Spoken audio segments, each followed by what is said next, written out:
Bonjour les enfants. Ça va? Lorsqu'on parle du cinéma des années 90, on est obligé de mentionner Spielberg. Il est l'un des plus talentueux à cette époque. E.T., Jurassic Park ou encore la saga Indiana Jones n'en sont que quelques-uns des plus connus. Alors quand l'annonce d'un film sur l'histoire de Peter Pan à gros budget et gros casting est annoncée, tout le monde s'attend à un nouveau blockbuster. Mais parfois, tout ne se passe pas comme prévu.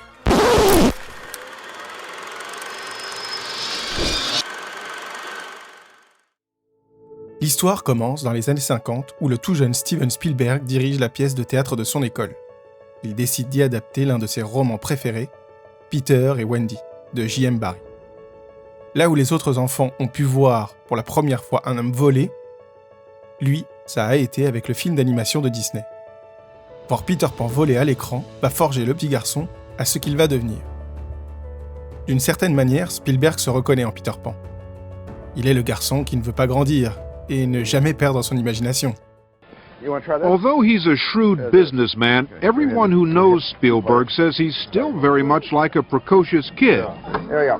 Even his office is filled with toys, although they're for the most part adult toys. Avant la fin des années 80, Spielberg est déjà un réalisateur à succès. Après le tournage du Temple maudit, Spielberg annonce que son prochain film sera Peter Pan. Mais à la différence de Disney, il compte être plus fidèle au roman. Pour rappel, dans la version du roman, Peter tue les enfants qui grandissent trop. Une rumeur circule même au sujet de ce film qu'il sera une comédie musicale où Peter Pan serait interprété par Michael Jackson. Celui-ci suppliait pour pouvoir jouer ce rôle.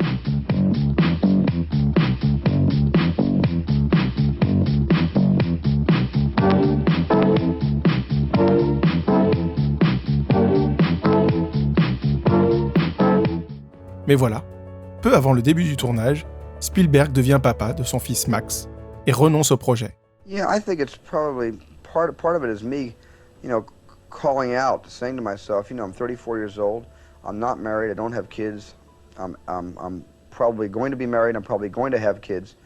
Is this going to be my last summer vacation before I have to be a responsible adult? Il dira « Je ne peux plus être Peter Pan ».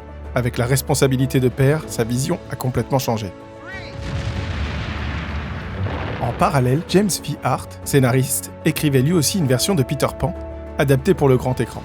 Mais c'est lors d'un dîner de famille que son fils lui demanda « Est-ce que Peter Pan n'a jamais grandi ?» Et quand celui-ci lui répondit « Non », son fils lui dit alors cette phrase qui marquera une génération. Que se passerait-il s'il avait grandi ? Hart décida alors d'écrire une nouvelle version de Peter Pan.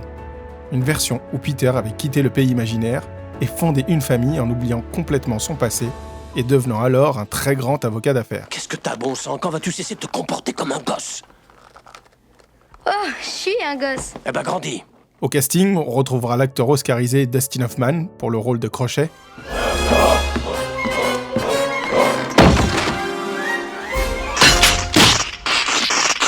Qui rêvait depuis longtemps de jouer un film destiné à ses enfants, qu'on retrouvera d'ailleurs dans le film. Pour jouer le rôle de Peter Pan, même si la rumeur de Michael Jackson était encore d'actualité, c'est Robin Williams que Spielberg voyait pour le rôle.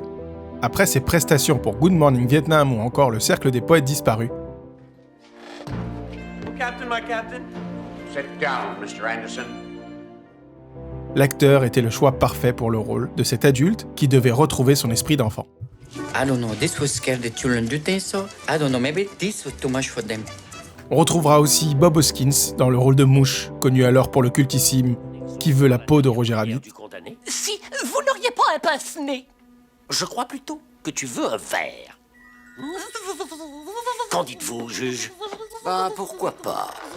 Ça ne me dérange pas de prolonger l'exécution. À ta santé? Non merci, Eddie, je freine l'alcool. Bois ce verre. Mais je ne veux pas de ce verre. Il ne veut pas de ce verre. Il veut. Je veux pas. Tu veux. Je veux pas. Tu veux. Je veux pas. Tu veux. Je veux pas. Tu veux pas. Je veux. Tu veux pas. Je veux. Tu veux pas. Écoute, quand je dis je veux, ça veut dire je veux. Ainsi que Julia Roberts dans le rôle de la fée Clochette, ou encore Maggie Smith dans le rôle de Wendy. Bonjour, mon garçon.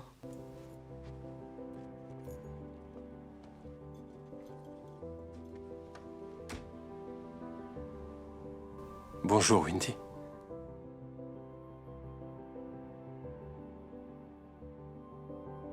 que vous retrouverez plus tard d'ailleurs dans la saga Harry Potter. Pour jouer le personnage de Jack, le fils de Peter Pan dans cette nouvelle version, le jeune DiCaprio avait passé le casting mais n'a pas été retenu au profit de Charlie Korsmo.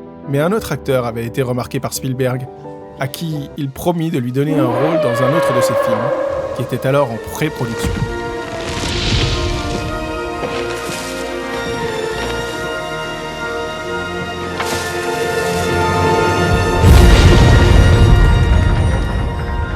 Nous allons faire une fortune avec ce parc. Originalement prévu pour une comédie musicale de 3 heures, Spielberg fait alors appel à quelqu'un qu'il connaît bien pour la musique, John Williams. Même si l'idée est finalement abandonnée, John Williams nous livrera une bande originale digne de ses plus grands films.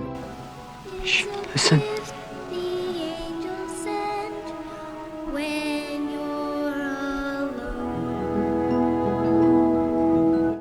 La principale difficulté qu'a dû faire face Spielberg était le timing. Les studios connaissaient alors à cette époque de nombreuses pertes de revenus, et le budget faramineux de Hook, dû au tournage entièrement au studio de Sony, n'a clairement pas aidé. It's really one of the, I guess, most personal, stories that I think I've been able to tell, all to the credit of, J.M. Barrie. And action. Tous les décors du film ont été construits. La baie des pirates, l'aire de jeu des enfants perdus, et le bateau pirate de Crochet était à l'époque le plus gros jamais construit en studio. À tel point que plusieurs acteurs connus sont passés par là pour voir cela de leurs propres yeux. C'est notamment le cas de Phil Collins dans cette scène. Monsieur et Madame Banning, on a mis vos téléphones sur écoute et 2 de mes hommes seront dehors jour et nuit. Ou encore George Lucas et Carrie Fisher ici, qui s'embrassent sur le pont.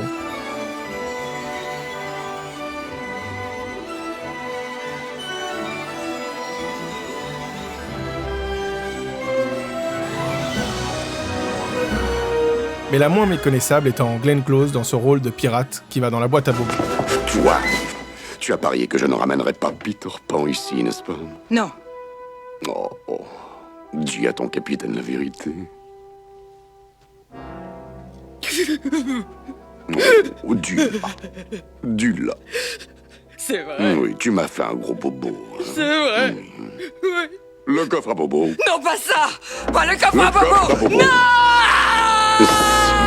Même si le film a été très mitigé à sa sortie, voire parfois assez négatif, le film restera premier au box-office pendant presque 3 semaines et finira par générer 50 millions de dollars de bénéfices. Mais il restera avant tout, pour moi, un de mes films cultes des années 90. Tu es petit et en bonne et due forme, Jack.